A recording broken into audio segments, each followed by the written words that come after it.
que na terra sejam felizes os homens, preciso é que somente a povoem espíritos bons, encarnados e desencarnados, que somente ao bem se dediquem. Nós estamos falando hoje, muito, né, hoje em dia, sobre não poluir a terra, né? Não jogarmos lixo em qualquer lugar, fazermos reciclagem de materiais, não poluirmos materialmente nosso planeta. Vamos lembrar que a gente tem a obrigação de também não poluir mentalmente o nosso planeta. Nós devemos banir do nosso planeta maus pensamentos, pensamentos de agressividade, de ataque e contra-ataque, porque isso também é uma poluição à psicosfera do nosso planeta. Cabe a nós fazer a nossa parte e não só reciclar o nosso lixo, mas não produzir mais lixo. Pararmos de trazer vibrações revoltosas, tristes, deprimidas ao nosso planeta. Não fazem mal só para nós, fazem mal para todos, né? Vamos agora fazer um pequeno exercício didático, né, gráfico. Vamos supor que nessa balança aqui nós consigamos pesar e colocar todas as percepções que nós tivemos dos acontecimentos do nosso dia. Vamos supor que isso é a balança das percepções de só um dia da nossa vida. Vamos supor que nós, aqui no prato esquerdo, coloquemos tudo que nós percebemos que aconteceu para nós de ruim, de prejudicial, que nos entristeceu, e tudo que nós tenhamos feito também de mal a nós mesmos e ao nosso semelhante. E aqui no prato direito o contrário, né? Tudo que nós recebemos e percebemos como um bem, e tudo que nós fizemos também de bem aos outros. Muito bem. Vamos supor que num dado momento do meu dia, alguém faz alguma coisa que eu percebo como mal e retenho essa vibração ruim desse mal em mim. Percebam o seguinte: se alguém faz alguma coisa que poderia ser ofensiva e eu deixo passar, eu simplesmente não absorvo essa ofensa, ela não vai pesar aqui. Mas se ela chegar a mim e eu me ofender, eu me melindrar, eu me magoar, eu me revoltar, ela vai pesar negativamente na balança das minhas percepções do dia, né? Eu vou ter um saldo negativo naquele momento lá. Agora vem a parte importante. O que eu vou fazer a respeito disso? Aquilo foi um agente externo, só que eu já também tive um tipo de uma fraqueza em absorver essa ofensa e ficar melindrado com ela, né? Mas tudo bem. Agora vem a parte importante. O que eu vou fazer a respeito disso? Tem diversos caminhos possíveis, né? Um primeiro caminho é eu buscar seguir a nossa lei de Talião, me manter aí firmemente 38 séculos atrasado no tempo e responder a esse mal com o mal. Vai pesar ainda mais negativamente nas minhas percepções do dia. Ainda que eu sinta uma ilusão, né, uma falsa sensação de satisfação com a vingança, no fim das contas, o mal que eu produzi a alguém, antes de tudo, mim mesmo. E vai pesar ainda mais negativamente na minha percepção do dia. Então nós vemos aí o impacto que seguir a lei de Talião traz para o nosso mundo íntimo, para a atmosfera que eu vou sentir em mim, para os atos, palavras que eu vou irradiar para as pessoas à minha volta e a poluição que eu vou fazer no meu próprio planeta. Vejam a responsabilidade que nós temos nisso, né? Outra possibilidade: alguém me ofende, eu aceito essa ofensa, isso pesa negativamente em mim e eu não faço nada. Coloco para baixo do tapete, faz de conta que não aconteceu nada e tento seguir em frente. Como é que ficou a balança do meu dia? Continuou pendente para o lado negativo? Pode fazer com que eu aja de uma forma incorreta com pessoas que não têm rigorosamente nada a ver com a ofensa que eu recebi de uma outra pessoa, de um outro evento.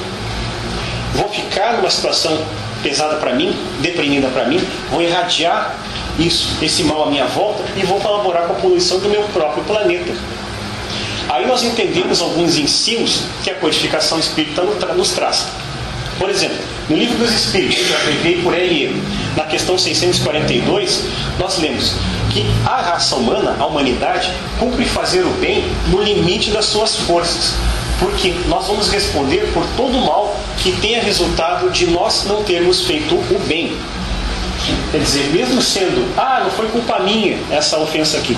Primeiro, eu já fraquejei em aceitar essa ofensa e ficar afetado, melindrado. E além do mais, eu tenho sim a necessidade de responder ao mal com o bem, para fazer bem a mim mesmo e a todos à minha volta.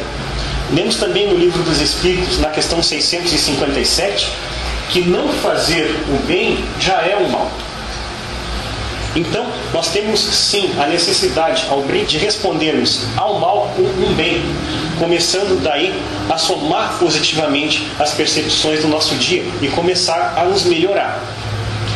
Muito bem, será que é isso que a gente precisa fazer? Veio alguma coisa que eu não gostei, fiz um bem, posso continuar sem me preocupar com mais nada? O que o nosso amigo Paulo de Tarso nos diz?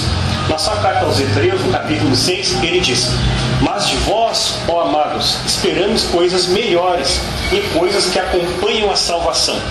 Salvação nós podemos entender como reforma íntima, evolução espiritual.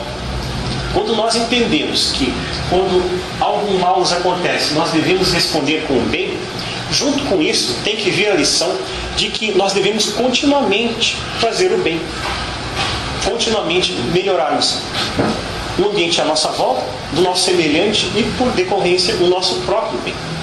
Por isso que nós devemos continuamente praticar o bem, e aí o somatório das percepções do meu dia vai ficar com um peso positivo. E mais que isso, né?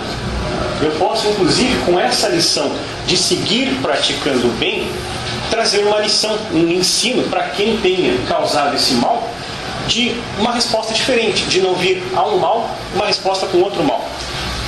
E a pessoa pode se sentir estimulada a não mais praticar esse mal, de forma coerente com o que nós lemos na Gênese, né? Para que a Terra seja um mundo feliz, precisa ser habitada por pessoas que só ao bem se dediquem, né? Essa é uma tarefa que cabe a cada um de nós fazer. Banir, né, a poluição mental também do nosso planeta. A doutrina espírita tem um aspecto muito interessante, muito legal, de ela não ficar só presa à teoria. Ela não fica só trazendo ensinos, o que fazer, o que não fazer. Ela traz muitos exemplos também. O quarto das 5 obras básicas, que é o céu e o inferno, é dividido em 2 partes. A primeira parte traz uma série de ensinos muito importantes sobre o que seja anjos, demônios, céu, inferno, purgatório. Lições muito importantes, né? E a segunda parte traz exemplos. São mensagens trazidas por via mediúnica de espíritos nas mais variadas condições. Espíritos de grande elevação, cuja missão deu muito certo aqui na Terra. Espíritos em condição oposta, né? Que fracassaram feio aqui na Terra, trazendo a sua história e nos conclamando a não seguir esse caminho, né? Olha, não façam isso, porque eu errei feio desse jeito, então não errem também. É o que nós falamos do aprendizado no amor, né? Nós podemos estudar e desviar de caminhos perigosos, evitando de vivermos e aí precisar sofrer aquele choque de retorno da lei de Talião. Então os exemplos ajudam muito para entender e buscar aplicar, de fato, os ensinos da doutrina espírita, né? Eu peguei um exemplo aqui na segunda parte, no capítulo 8, de uma mendiga chamada Juliane Marie. Foi uma mulher que viveu em uma condição miserável, né? Lá na França. Apesar disso, ela tinha alguns amigos que a ajudavam, era uma pessoa boa, não era uma pessoa revoltada, e as condições da sua desencarnação levaram muita gente a acreditar que ela tinha se suicidado. Um tempo depois da sua desencarnação, ela traz uma mensagem por via mediúnica, agradecendo, né, pela ajuda que ela recebeu desse amigo, explicando as condições em que aconteceu a sua desencarnação e trazendo muitas lições interessantes. Vale a pena dar uma lida nesse relato dessa personagem, né, da Juliane Marie, dessa mulher aí. Vamos trazer alguns trechinhos relacionados ao nosso tema de hoje. Ela diz assim: se voltei à terra com a prova da pobreza, foi para punir-me do vão orgulho com o qual repelia os pobres, os miseráveis. Assim, passei pela pena de Talião, fazendo-me a mais horrenda mendiga deste país. Nós estamos vendo aí um exemplo de uma pessoa que aprendeu pela dor. Nós já vimos que não é o único jeito, né? Dor ou amor. Mas ela, se tivesse em outras existências aprendido a tratar de uma forma igualitária quem esteja em uma condição material mais simples, provavelmente ela não precisaria passar pela prova da mendicidade. Ah, quer dizer então que todo mundo que não respeita pobre vai vir como mendigo? Não existe tabelinha no planejamento encarnatório. Cada pessoa é uma história à parte. No caso da Juliane Marie, aconteceu dela precisar, né? Ela e o seu anjo guardião, seu espírito protetor, determinaram que seria útil para ela passar por essa prova. No caso dela, não existe tabelinha. Não vamos lembrar disso. Ah, passou, fez isso, então vai acontecer aquilo. Não é tão simples assim. Cada um de nós é uma história milenar, né? Agora vem a parte importante nesse relato da Juliane Marie. Ela diz que foi sem queixumes, quer dizer, sem revolta, né? Que eu suportei a provação, pressentindo uma vida melhor, da qual não mais tornaria ao mundo do exílio e da calamidade.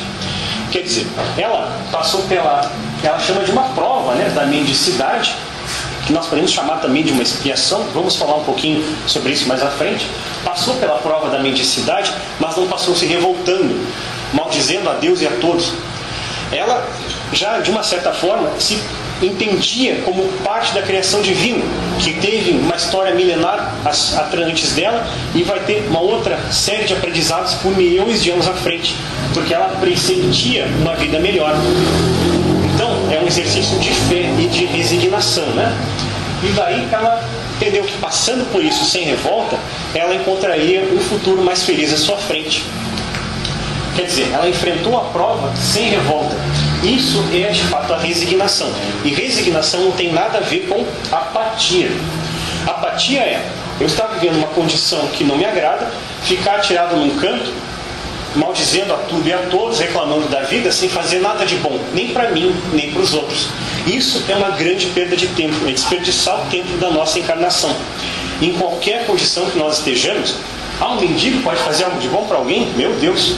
Um mendigo não pode falar de forma cordial, não pode sorrir, não pode buscar se aperfeiçoar. Nós não vemos até moradores de rua fazendo faculdade agora. Nada nos impede. Nós temos que buscar sempre com ética, sempre nos melhorarmos. E não interessa a condição que nós estejamos, nós sempre temos muito bem a fazer aos outros. E no mínimo a nós mesmos, nos resignando e não nos revoltando e nem ficando apáticos com as provas que Deus nos submete, né?